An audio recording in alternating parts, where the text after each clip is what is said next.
Blah de blah de blah. Blah de blah de blah. I'm going to leave this in. That's going to go in the cut reel, isn't it? It's going to go in the cut reel. Blah de blah de blah.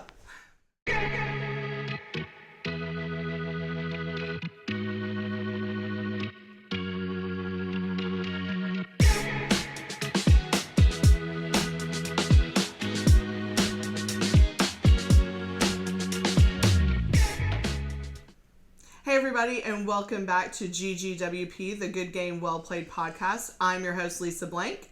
And I'm Aubrey. We are so glad to be back with you guys on a more regular schedule. Yes. We have completed our 210 Game Con for 2024, and so we are now back to your regular scheduled programming. Yes. So we can get together with you guys more frequently every week, hopefully, would be amazing. Season 2. I know. Like we had a big season 1. I know. For us, we're going to call. We renewed ourselves for season 2. Check this out. Right. She's got her notes. Because I'm an old person, I put it on my notebook paper. I know, but I'm normally the one that comes in the door with my full layout. I know what we're talking about. I have all the talking points. And today I walk it in and she's like, and I have all of this written out. And I usually fly by the seat of my pants. So we changed roles in season 2 apparently. Yeah. Who knew? I'm going to keep her on track. Good luck. No. So I just have my trusty iPhone over here that just went off so that I, can't see what I'm wanting to talk about. But we know what we're talking about. Yes, we do. Surprise! Yeah, right. Shocker. So we actually want to bring to you. It's so sad. We're bringing to you our shelves of shame. Well, let's backtrack a little bit. And the reason why we're doing this is because we just put our hands. I physically put my hands on every game that was in our collection. Yes. And Lisa did the same at her house. And so it was blatantly obvious that there are a lot of games that are still in the shrink. There's way too much shrink wrap happening in our homes. It's and really it was ridiculous. like a guilt trip to ourselves. And the reason we were doing this was to put together, obviously, the massive game library that we did for 210 Game Con. And so trying to put that together and get all of those games into bags and boxes and get them to the Civic Center, we definitely, came across more than what we're bringing to you, quite frankly. But our shelves of shame, and the ones that, what we brought today to talk about, I think, are the ones that we're kind of the saddest about. Why have we not played these games? These are amazing, wonderful games, and they definitely should have made it to the table long before now. But hopefully, now that we're going to talk about them and shame ourselves on, public YouTube. You get to be our accountability buddies. You can ask us, hey, did you ever play that game that you talked about 16 weeks ago? And hopefully the answer will be yes. So yes, we are in true, because we're D&D gals, in true D&D fashion, we're going to roll for initiative. And we're going to determine who's going to go first to reveal their first shelf of shame. Okay, I'm going to roll. All right. Okay, here we go. This is our beautiful Onward Adventure dice. Yes. Die that we got this past week. Oh, that's a nat 20. Nat people. 20. I mean, I'm going to try to beat it, but I'm thinking probably not so much. You might. I rolled an 11. Which isn't bad, but it's not bad. Nothing against a nat 20. It does not pass the Constitution save. It doesn't, and that just means that I get to sit back and listen to you talk first. Okay, so my very first game from my shelf of shame is Revive. Now, this game, just delving right into it, it's a 1 to 4 player game. Okay. It is by Now that I know this Aporta. One. Is that right? Aporta Games. Yes. It was released in 2022. Oh wow! So it's been on the shelf. New. It's fairly new, but it's been on the shelf for a couple of years because we did get it pretty quickly.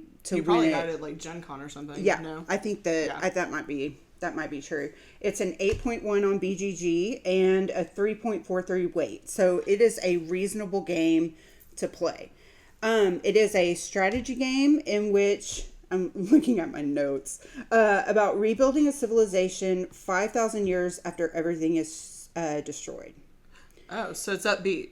Yeah. This is one that you really look at and you're like, yeah, I'm in a good mood. Let's play this one. So it's unique tribes, right? Yeah. And you have to learn about like ancient technology. That sounds kind of fun. Yeah. So it's asymmetric though. What does that mean? It means like Root. You have like it's like different dueling factions have their own powers. Does everybody know my feeling about Root? Or as I refer to it, Misery Forest. Yeah. Anyway. I won't hold it against Revive though, because surely it has to be better. So this is a beautiful like little footprint, and that is why I was drawn to it. I think is because I like a game with a table presence and a really big. I mean, that's why I liked Weather Machine from the moment that I saw it. It was impressive on the table. So, and another thing about this, and probably a reason why we haven't played it, is it starts out as a campaign. Oh, okay. So it is a 5-part campaign. Okay. That once you play it, it opens up more content that can then be played. So almost like a legendary game. Yes. Ish. Okay. And if you know us, we collect. We collect more than play, I think. But yes, hence campaign ourselves games, a shame. But like Legends of the Old West has never been. I mean, you've played it. My husband and I and my mom played Ticket to Ride Legends of the West. But that's one that we've not played. Sleeping Gods is one that I wanted to get that we have not played.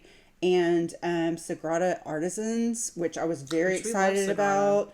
Lugged that heavy box back from Gen Con a couple of years ago and still haven't played. It's still sitting so there. That might be why this one in particular hasn't made it to the table.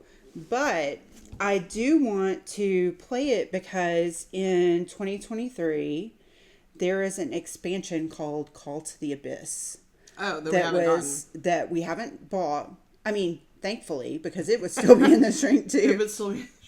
But it adds some like mystery to it. Oh, cool. And some other kind of elements that I think that would make it even better. Yeah. And I've heard such good things about Revive, and not only is it rated 8.1 on BGG, but the expansion is rated 8.3. Yeah.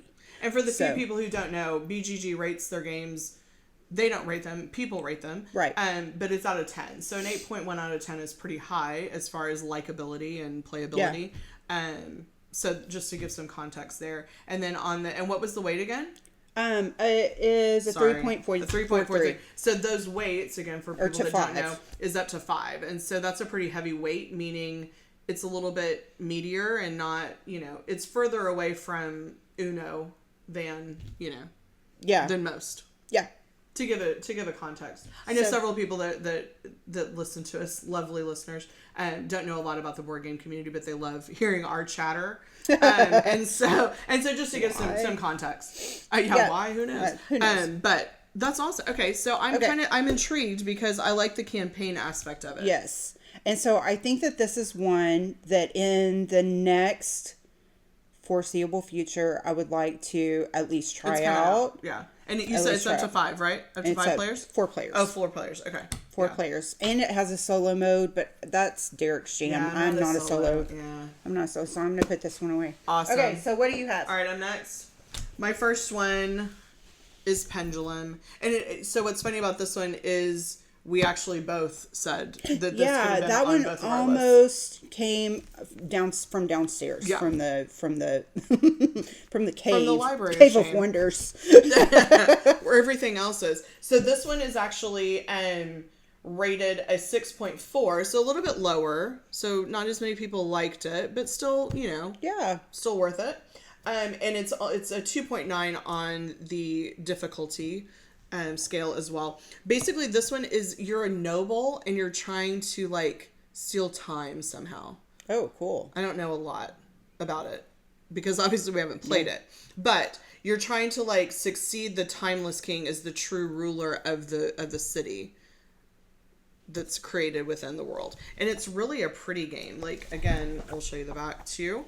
It just seems like the artwork is beautiful. A neat artwork, yeah, with dragons and I don't know. It gives me kind of Harry Potter vibes from the front, from the Time Tower and everything, and the dragons. I don't know. It just seemed like an interesting one, and you're trying to do things fast. Like you need to plan and analyze what you're doing, but you got to be quick because time is really your enemy. Like you're trying to do everything as fast as you can, and so it's not really the player that invests their time most effectively on the back. It says, but you've got to be quick, but you've got to also be kind of mindful about how you're doing your plays.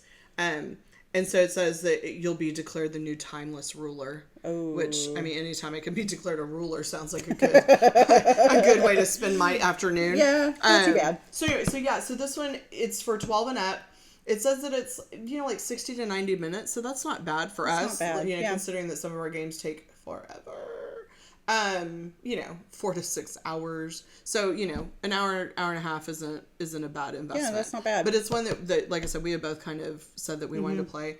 I don't even know when I bought this. I'll be honest. Not a clue. It has been in the shrink on my shelves for quite a while, though. And it came out in 2020. So I think it's interesting. I'm sorry. No, it's fine. It's interesting that this is in shrink in both of our libraries because we try not to overlap unless there are games that we really, really, really love. Yeah. So that this one was bought by both of us, right, and still not played by shrink either. is interesting. Yeah, because we tend to Ryan and I tend to buy games that we know that we're gonna play with my mom or with friends, on our side of the family, or that we would play ourselves. And so, a lot of these bigger, meatier games that are better. Better with more players, we tend just to have here and play them here. So, yeah, it is. It's pretty sad that it's in the shrink at both of our places. I think I bought this one because it was Stonemaier. That could be. Because it was pretty close to when... And we love Stonemaier games, too, so... When we first discovered Scythe, maybe? Oh, that's a good one. I know. Yeah. I love Scythe. So, Stonemaier... We haven't played that in a long time. We have a little Stonemaier collection behind us. Yes. So I brought down those old Stonemaiers so that we could play them because we're rearranging everything now. We might as well. Since everything has been brought back into the house. Everything's back on the shelves and alphabetized. Yeah. Which is incredible. Not down here, but upstairs where it's stored. Yeah. All right, what's next? This one is one... I don't even think I've seen that one. Oh, man. City of the Great Machine. Okay, so let me tell you about this one. Oh, I saw my least favorite word.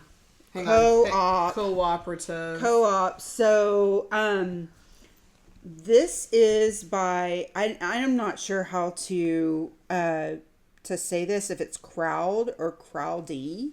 Where do you see this? C-R-O-W, like C, capital C, little R-O-W, big D.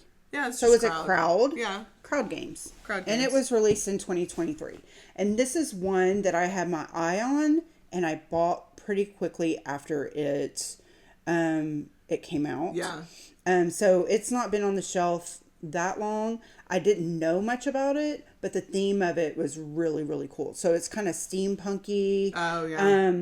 Yeah, with the gears and everything. I can see that. And so it is for 2 to 4 or co-op 1 to 3. And this, or solo, co-op 1 to 3. Right. Or the 2 to 4 is 1 versus many. Oh. So I think that, co-op is kind of something that we kind of stray away from. But because of me. But that 1 versus many is an aspect that I really enjoy. Yeah, that's kind of cool. So, because it reminds me of like Whitechapel. Yeah.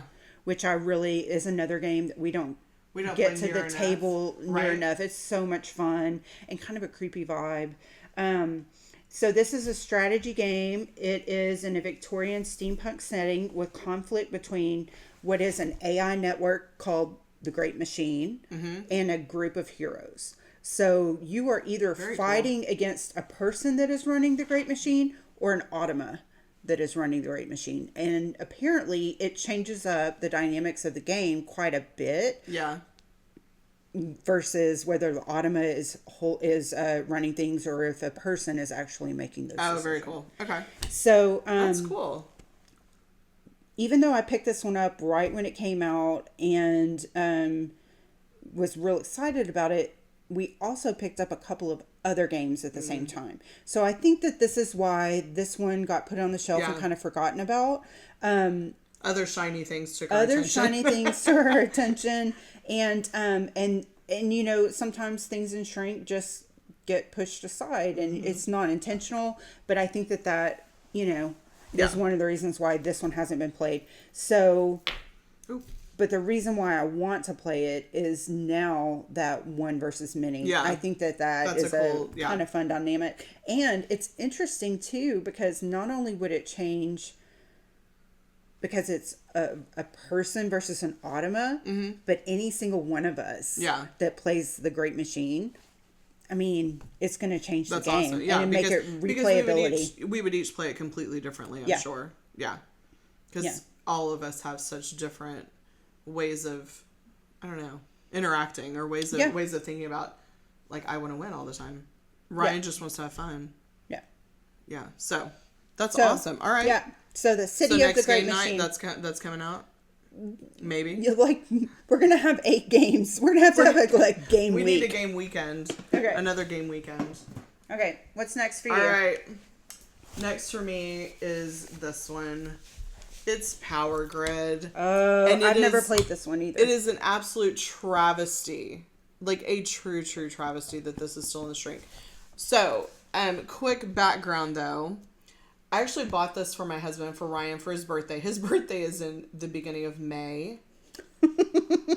It's now almost the beginning of November, and it's still in the shrink. So, 6 months later, whatever, still in the shrink. But I have actually played this game. I played it at FlingCon with a couple of friends, but Ryan wasn't there. And I loved it so much. I was like, oh, this is exactly what I have to get him for his birthday. So I found it. It's actually a game that came out in 2004 by Rio Grande Games. And they are fabulous. They're a really great game creator and company. So if you find Rio Grande Games, they are wonderful. Normally I like pretty much everything that they put out. So anyway, so I have played this, but I still have yet, in the 6 months that we've had it, shown it to Ryan. Yeah. Poor guy. He's missing out. Because it's a really, really amazing game. So as everyone knows, like my family, my mom specifically, loves Ticket to Ride. So it's Ticket to Ride-esque. Okay. Meaning that you're trying to connect things. So you're trying to connect city to city. But instead of connecting a train route to travel to, you're trying to connect power across a landscape.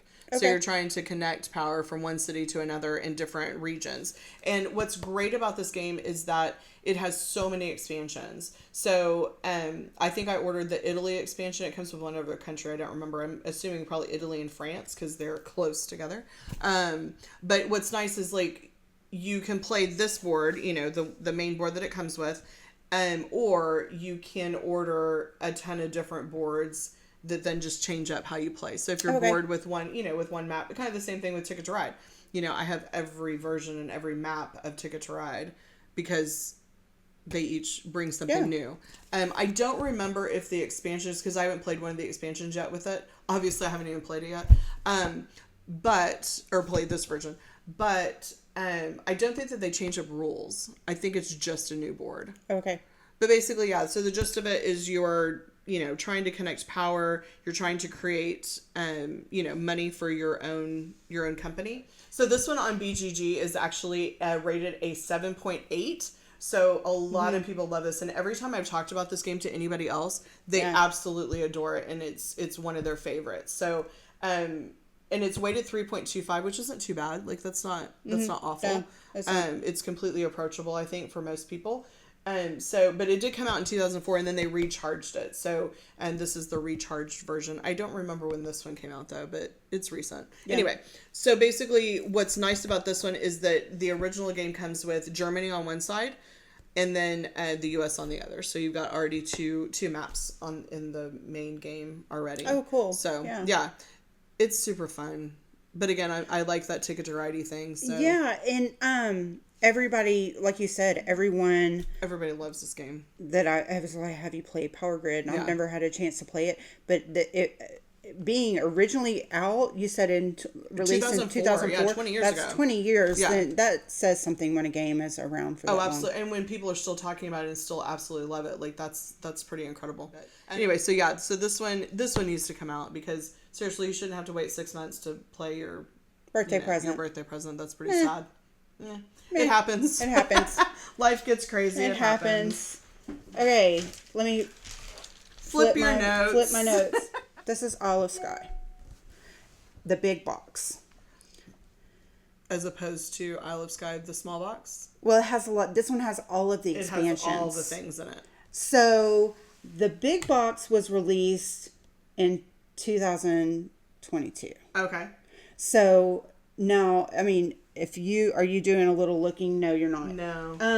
But I can. Thought that it was originally in 2016. Oh, okay. So it's a little older. It's a little older, but not crazy. Yeah. Not 2004. No, yeah. So, and then obviously the expansions were released subsequent to that. This is Lookout Games, which does a lot of Uwe's games. Oh, okay. So that's what, publisher? Yeah, that's what originally kind of was like, oh, this is a game that we should have played. It's a tile laying game. And I do like tile laying. Yes, I do too. And they're usually pretty simple. They're usually, approachable. Yeah. So, you play as one of the 5 traditional clans from Scotland. Okay. And you are trying to expand your territory. Okay. Another really cool thing about this is it has a element of bidding in that you offer up, like players offer up a tile and set a price for it, and then you can bid, from what I understand, you can bid on how much you're willing to or not willing to pay for a tile to be put that you really need for your area or whatever. So the reason why this one hasn't been, and this one was picked up on a whim. We were at Printed Meeple one day. Oh, okay. And looking around, and I was like, it's Lookout Games. It reminds me of something that we should have played by now. Right. And having that Uwe kind of vibe to it, made me want, it drew my attention. But I think the reason why it hasn't been played is because it's pretty daunting with all of the expansions. Oh. So sometimes when I buy a box that has all the expansions, I want to jump into it. Yeah. There's a reason why it has so many expansions and they're all included. Yeah. So I know that you don't have to start out with that, but why would you not want to? But yeah, right. Why would you not go for the gusto? So, and sometimes that's hard for Derek to teach me everything all at once because I'm like, my brain, I can't do it. So, because heaven forbid we read a instructional manual. Yeah. Yeah. So I think that is, why we haven't played it. And the thing is that this is not in the shrink. I was going to say, why is this not in the shrink? It's not in the shrink because when we first started packing for the library. Oh, did you start unshrinking? We started unshrinking. But as you can see. It's not punched. It's still. Yeah. It is still wrapped up and not punched. So nobody even checked it out at 210 either. Nobody checked it out at 210, which... That's a bummer. But there were a lot of things... there were so many games, yeah. So, like you were saying, shiny things sometimes. Yeah, and it doesn't look... to a person that's not into Uwe or into Lookout Games, they're not too flashy. No, they're not. So it isn't going to be something that's going to pique someone's interest. No, with Uwe, feeding your family is not always the... Yeah, I don't think you have to feed your family in this one. I don't know, maybe you do. Maybe you do. Maybe you do. Surely not. Maybe BGG didn't mention that. Okay. All right, my next one is Calico. Oh, and I'm surprised at this one. Right? We are like cat lovers. It has an orange cat on it. I own 3 orange cats. You would think that this would have absolutely already been played. All of the cat games. All the cat games. I don't ever buy a cat game. Well, except for Olive Cats. You have Olive, which I don't have, which is completely random. So, but I don't bother because I know Lisa's going to buy them. I'm going to buy all of the cat games. I have Cat Lady and I have a lot of cat games. So this one is actually, it looks super fun. So it's kind of patchworky. So it has like you're trying to make a quilt. Didn't like Uwe. I love patchwork. I didn't say I didn't like Uwe. I said some of his games are a little thick. Yeah.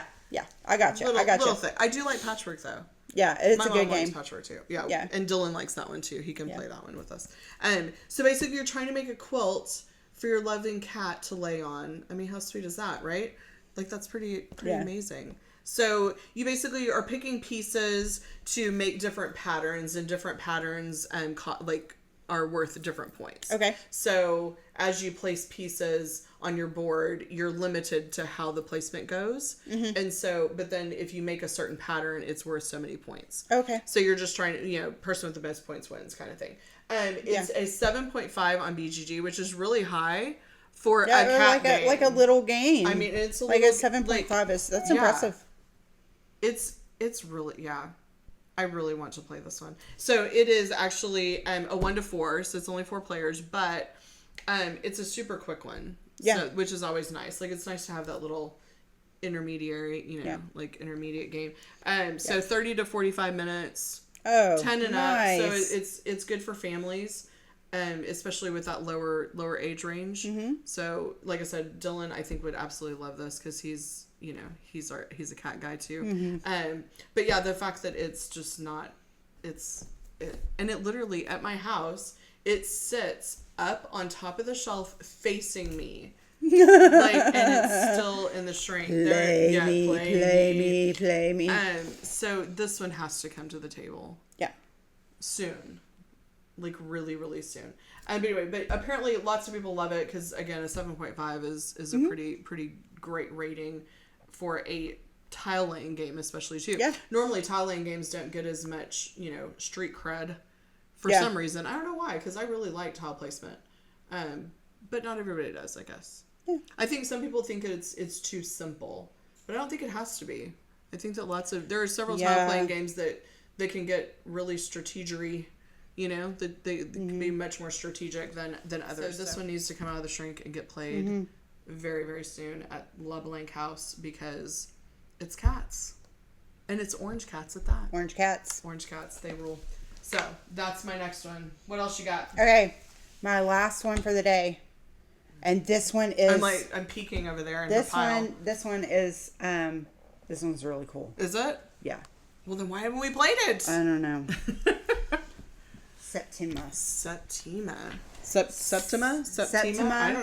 I don't know. You tell us. We don't know how to say it. I'm not a member of a coven, so I'm not sure. What idea? But it is about witches. I love it. Ooh, and it's hot. It's spooky season. Spooky season. So in talking about this one and kind of getting excited about this little episode, I was talking to Derek and I said, these are games that I really want to play. Yeah. And I want to give myself a time limit as to getting them to the table. Right. This one has to happen within the week.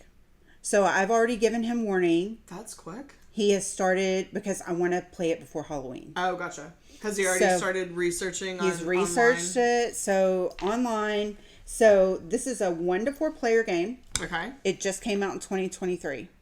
And the moment that I got this one at Night Watch Games. Okay. And they send out an email that's what's new on our shelves. What's new on our shelves. And I got the email and I bought it online. I have to have this. I have to have this game. I don't want to play it, but I have to have it. Because I had seen... Sorry. No judgment. No judgment. Oh, I'm sorry. No judgment. We're in the trust tree. I forgot. Tree. So, I had seen this being previewed on other YouTube channels. Oh, okay. And I was just like, perfect. How cool of a game. Yeah.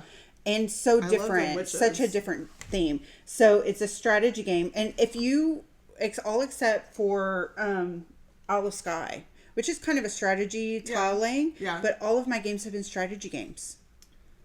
What does that tell you? Daunting. So maybe that's why they haven't been So played. you build a witch coven. You enthrall the townsfolk, which is what the back reads. As you do. You rise to power. Okay. And then you also have to save your fellow witches from the witch trials. Ooh. Like, that's exciting. That's exciting. So I love that the solo mode is called the Black Widow solo mode. Black Widow like, solo that's mode. amazing. It's got silkscreen printed wooden components. Which is always good when they're not just plain Jane. A little witch shoes and a broom. Anyway, of course. This is another one of those really beautiful. I was gonna say the artwork is gorgeous. The artwork is gorgeous, and I sure do wish it wasn't in the shrink that we could see it. Maybe we'll open it when we're done. So, the footprint again is something that's impressive. Yeah. I think we haven't had time. We just haven't brought it to the table, and I think that it's a theme that like I was really interested in, but I didn't share that with anybody. Right. So this is a game that I bought for me, and the games that I buy for me personally, my games that I call my games, they don't make it to the table a lot of times. Well, that's not appropriate because I'm. I want to play the games that other people bring to the table. So, but I think this one would be awesome. I'm excited about this one. So it is rated a 7.4 on BGG. Oh, that's great. But it's a 3.7 weight. So heavier. It's going to be a little heavier. But I mean, still approachable to those that that know mechanics of board games. I'm sure that it's something that's going to be able, you would be able to pick up. Right. It is 25 minutes a player. That's not too bad. The longer, the game is longer, the more people that you have playing. Which makes sense. And I would imagine that this one's really sings at the high player count. Probably, I would say so. It has a solo mode. Like you said, the Black Widow. The Black Widow solo mode, which I don't usually. The only game I ever solo, and I love to solo it, is Terraforming Mars. Yeah. And it's like a comfort game. It's like comfort food for me. Yeah. So this one might be one that I have to, once I learn how to play it, bring it out and just give it a go, because Well, I think it needs to happen this weekend. Yeah, totally. So, like I said, you know what? Oh, we're opening it. We're opening it. Let's look at the components. Wait, I just want to look. Yeah, I want to see it. Okay. This was not planned. I know. I'm just so excited that you're excited about it. I am. Look, guys, I love witches. It's out of the shrink. I love witches. So I'm going to toss this. I'll pick it up later. All right. Mind Clash Games Septima. We'll still put this up. Look. Yes. That is a game after my own heart that it comes with its own. Oh, look how beautiful this is. Bag. Okay, so. Oh, yeah. The artwork's so pretty. Oh, that's your player board. That's your player board. Ooh, is there a purple one? I don't know. I'm always purple. And then, look at this with the. Oh, that's beautiful. We're like kids at Christmas. Like, how pretty is that? And you know what's so great? Is like they even thought to put something on the back. Like, that serves no purpose other than just being pretty. Yeah. Look at this rule book, though. Oh. That looks like a Derek job. A job for Derek. Oh, it has a cauldron. It has a cauldron. That you punch out. Oh, I'm excited. Okay, yeah, this is happening this weekend. Okay. FYI. We would turn this off and play I it would now, completely but play it right now. I cannot, I can't even with that rule. I've got one more game and then it's on. Septima. Septima. I don't know. Septima. I'm not a witch. I mean, I've been called one, but I wasn't going to say anything. Unfortunately, I don't have the powers of said witch. So okay, so that's my list. Awesome. What's your last one? Last one. So this one is the Pillars of the Earth. It's based on a Ken Follett series, and we actually have another game of the same realm, which was The Column of Fire, which was his second book. But Pillars of the Earth was the first book of this series that he wrote, and it's incredible. Like, if you haven't read the book series, I definitely recommend it. Not for the faint of heart. It definitely has more adult content. Not, like, horrible, but it's definitely more adult content. But it's such a great book series. It's so well written. I breezed through it. I think I've read the at least the first two, probably 2 or 3 times now. I love the series, and I've read the entire series, so I think there's now 5 books in it. Okay. Because he came out with the first 3, and then he did a prequel, and then he did another like book. to kind of finish it off. So anyway, but such a good series. So the first game, which came, and I don't remember now if this one came out first, which would make sense because it's the first book. Yeah. But we played the second one, The Column of Fire, because I think we found it first. Yeah. And then we liked it so much that then Ryan found this one for me. I guess it probably at Print and Meeple. Probably. Yeah. So anyway, loved the first game. So I'm super excited, and I'm sad again that we haven't managed to get this one opened because we like the first one so much. It definitely, you don't have to read the books to enjoy the game, but I think it helps. Like I think I enjoy it a lot more than you do because you haven't read the books. Yeah, I haven't read the books. So Derek and I have actually read the books, but Aubrey and Ryan have not, and so for them, I don't know if it's as enjoyable just because the theme is obviously so centered around the book series. Okay. So it pulls that in. It pulls it in. Well. It pulls it in to make it more enjoyable, but I don't think that it's necessary to enjoy the game either. Yeah. So it actually gets a 7.3 on BGG, which is super high, especially for something that's so specific. I was going to say. It's very specific. It's religious based. All the books are not religion, but it's based on a religious faith, and so for it to have all of those themes and still be so well liked is pretty impressive in my opinion, because the theme is so specific. But so 7.3 on BGG, only a 2.81 weight, so it's not very difficult. It's not hard to play, and the concepts are not hard to grasp. You're basically just trying to forge a path through the town that he's created. Kingsbridge is the name of the town in the books, and so you're living Kingsbridge. And I like anything where I can, when I've loved a book series, and I think it's the same thing that I loved Harry Potter, I still do, and when I can go and immerse myself in that world that I created in my head, and I think that Kingsbridge is another one. Like Kingsbridge and the Pillars of the Earth, I have well immersed myself in. Like I have a visual of it. I know exactly the people in the town and like where everything is. Now it could be a completely different story for anybody else who's read it, or even from the author who wrote it, how he envisioned it, but I have that in my head and I have those characters in my head. So anytime I can kind of immerse myself into that world is really, really cool. Yeah. So I think that that's one of the reasons that I like these games so much. And I am super excited. Ryan and I need to open this one.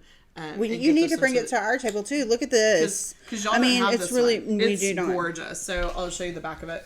It's for 12 and up, so it's a little bit higher. Maybe not as family, young kid friendly, obviously, but definitely approachable. 90 to 120 minutes, so not a super long game, but it's got beautiful components. If it's anything like the Column of Fire, great components and great playability. So and it's made by the same company as well. So Cosmos. I noticed here that it's got like a little game attributes, and it's 4 of 5 on strategy and 2 of 5 on luck. So it does have the element of luck, but it's this is more strategy heavy, which is interesting to me because you have more control over, It's not completely Ameritrashy. I wasn't going to say that. I like dice. I do too. Dice. I like to roll dice, but I like to have some control over what happens. My play. Right. My play. So this one definitely needs to happen. And like I said, I'd love to play this one kind of back to back and then play Column of Fire just to see how they... that sounds like fun. See how they kind of... Eat some turkey legs while we're at it. We are going to Run Fest in a few weeks. So yeah, I can be back in Kingsbridge with my turkey leg and my empanada. But yeah. So this one is amazing. I'm super excited to actually pull this one back out. It's even got dust on it. Look at that. Obviously, it's not... It's been sitting on the shelf for a bit. I don't even know when I bought it. I probably bought it forever ago. Does it say when it was published? I'm sure it does at some point. Where would I was looking on the box. You've got 2006. Okay, so it's an older game too. It's been out for a while, yeah. Well, but the books have been out for a while. Because I think I read Pillars of the Earth, the first book, years and years ago. And then he's since come out with new ones. But yeah, so if you haven't read those books, I definitely recommend it. His latest one, I think, was The Armor of Light, which kind of like tied everything together with a nice little bow. But yeah, great book series. I'm assuming if it's anything like Column of Fire, it's a great so game too. That's really interesting to me that these books are, I mean, they're well known, they're well liked, but they're kind of obscure to a point. Yeah, I mean, it's not so your that mainstream.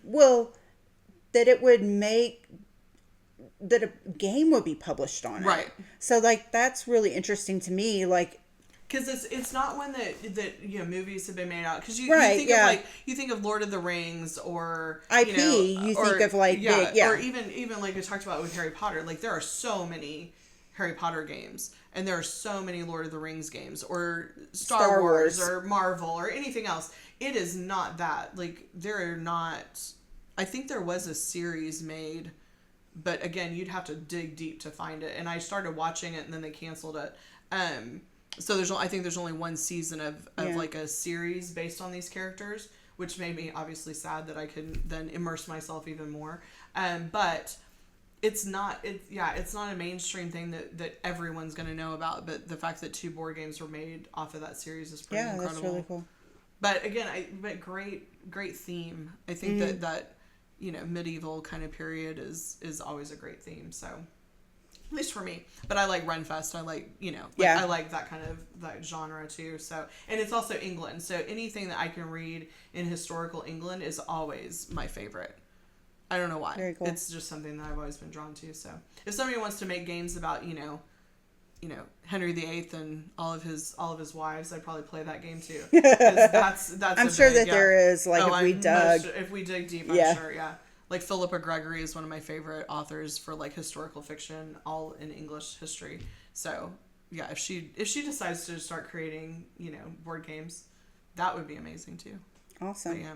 So I think that that's 8 games that we have to manage to get to the table very quickly. Yeah. When are we playing these again? It's Wednesday. Yeah. So this weekend we've got to make it happen. We're gonna have to make a few of them happen at least. At the very least, Septima I want to play by our next recording because I want to be accountable for that. Yes. Yes, and B, spoiler alert, we want kind of a spooky theme for next episode. So we definitely need to make that one happen so we could talk about it, because I want to know if it lives up to the hype that I have in my head. I know. I think it will. I really do. We'll have to get Derek to teach it to us. Derek, please watch this. Yeah. Watch this episode and then go watch a bunch of teachers and teach us how to play Septima. I told him last night he had an assignment, so let's see if he understood it. Let's see if he understood the assignment. I think in conclusion, get to the board game table, open up some Shrink, and play some games, because we are missing out on a lot, I think, in our shelves of shame. So hopefully by the next time that you see us, we will have a smaller list of shameful games in Shrink. I'm sure that I'll have more games. I'm trying not to buy games until we get this under control. You know? Oh, she's cute. I bought a bunch recently. So yeah, I've got more in Shrink. This was just a glimpse. But the other ones that are still in Shrink, you know, I only got them recently, so I'm not they're not guilty. Shameful until they're on my shelves for a few months, and then I still haven't played them. So, but definitely we need to get these to the table, play them, because I know that we're missing out on a lot of fun with a lot of these games. So, as always, guys, GGWP.